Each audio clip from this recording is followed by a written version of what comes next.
सौपको साग आज म हजुरहरूलाई घरमै सजिलैसँगले बनाएर देखाउँदैछु। यो सागमा विशेष गरेर भरपुर मात्रामा फाइबर र प्रोटिन पाइने गर्दछ र एकदमै स्वस्थवर्धक खानेकुरा पनि हो। बनाउन पनि एकदमै सजिलो छ। घरमै पाइने सामग्रीहरूबाट हामीले बनाउन सक्छौँ।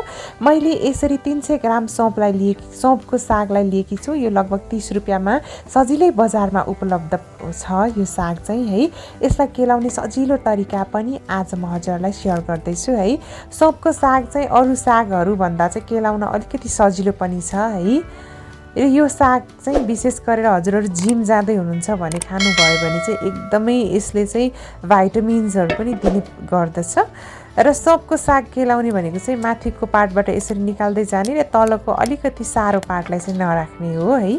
यसरी नै मैले सबै सौपको सागहरूलाई केलाउँदै गएकी छु र केलाइसकेपछि लगभग सफा पानीले 2 पटक पखाल्नुपर्छ हामीले है।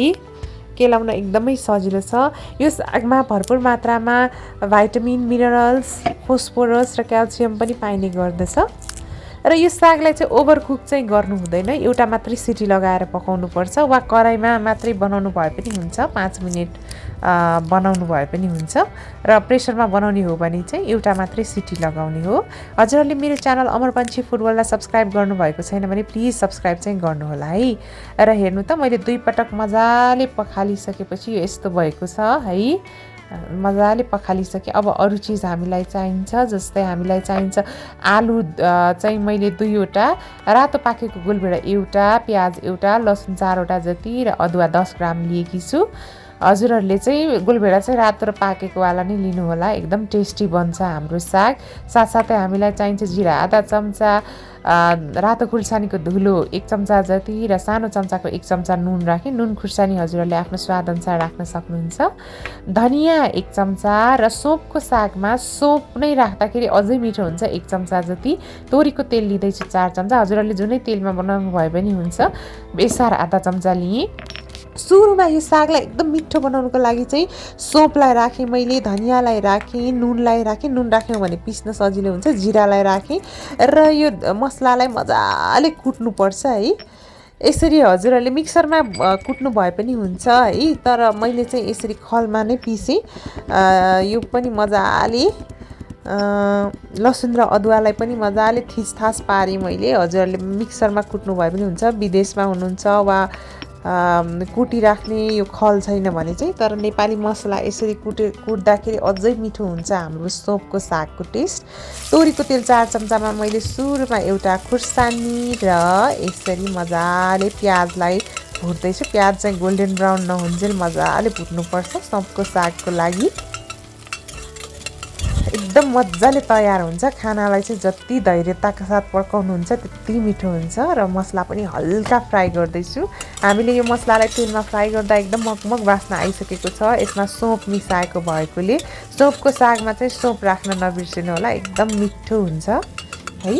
र त्यसपछि मैले राख्दैछु अब अरू इन्ग्रिडियन्ट्स। यतिको भइसकेपछि आलुलाई र गोलभेडा, रातो खुर्सानी, बेसारलाई पनि राखेँ। नुन चाहिँ मैले अघि नै राखेकी थिएँ मसला कुट्दाखेरि नै है। र मजाले 2-3 मिनट पकाउनु होला। यसलाई बनाउन एकदमै सजिलो छ है। हजुरहरूले पक्कै पनि आफ्नो किचनमा ट्राई गर्नु होला र कस्तो बन्यो भनेर आफ्नो अनुभव अमरपन्छी फुडवर्ल्डमा तल कमेन्ट सेक्सनमा सेयर गर्नुहोला। यो साग राख्दाखेरि चाहिँ मैले सधैँ पहिला आधी राख्ने गर्छु अनि मजाले चलाउँछु है। सबै साग एकैचोटि राख्यौँ भने चाहिँ चलाउन अलिकति गाह्रो हुन्छ है। यो मेरो 3 लिटरको प्रेसर हो, त्यही भएर चाहिँ चलाउन अलिकति गाह्रो हुन्छ। पहिला आधी राखेर मजाले मिक्स गर्नुपर्छ र त्यसपछि बाँकी भएको आधी राखेर हैन बिस्तारै गल्न थाल्छ साग चाहिँ। अनि बाँकी भएको मैले आधी सागलाई यसरी राखेँ है। अनि त्यसपछि एकैछिन छोप्यो भनेपछि चाहिँ अलिकति गल्छ। त्यसपछि चाहिँ फेरि एकचोटि मिक्स गर्ने है। यसो गऱ्यौँ भनेदेखि मसला सबैतिर लाग्छ र नुन मसला सबैतिर लागिसकेपछि अझै सौपको साग मिठो हुन्छ है। सुक्खा रोटीसँग एकचोटि पक्कै पनि ट्राई गर्नुहोला है। हुन त खाना, रोटी, नान, परोठा जेसँग खानु भए पनि हुन्छ। एकदमै स्पेसल खालको साग हो यो चाहिँ। एकदमै छुट्टै टेस्ट आउँछ, अरू सागहरू जस्तो होइन है। र एउटा मात्रै सिटी लगाइदिनु होला र प्रेसर ग्यास अफ गरेर प्रेसर आफै रिलिज भइसकेपछि मात्र खोल्नु होला। एकचोटि मजाले मिक्स गरिदिनु होला। यो सागमा चाहिँ धनिया राख्नु पर्दैन है। लास्टमा सागहरू बनाउँदाखेरि चाहिँ लास्टमा धनिया राखिराख्नु पर्दैन।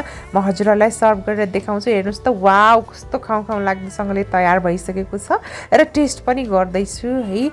हजुरहरूलाई यो भिडियो मन पर्यो भने लाइक कमेन्ट र सेयर गर्न सक्नुहुन्छ र मेरो च्यानल अमरपन्छी फुडवाललाई सब्सक्राइब गर्न नबिर्स्नुहोला। हेर्नुहोस् त कस्तो खाउँ खाउँ लाग्दो भइसकेको छ। Thank you so much for watching. Have a nice day, happy cooking, bye by.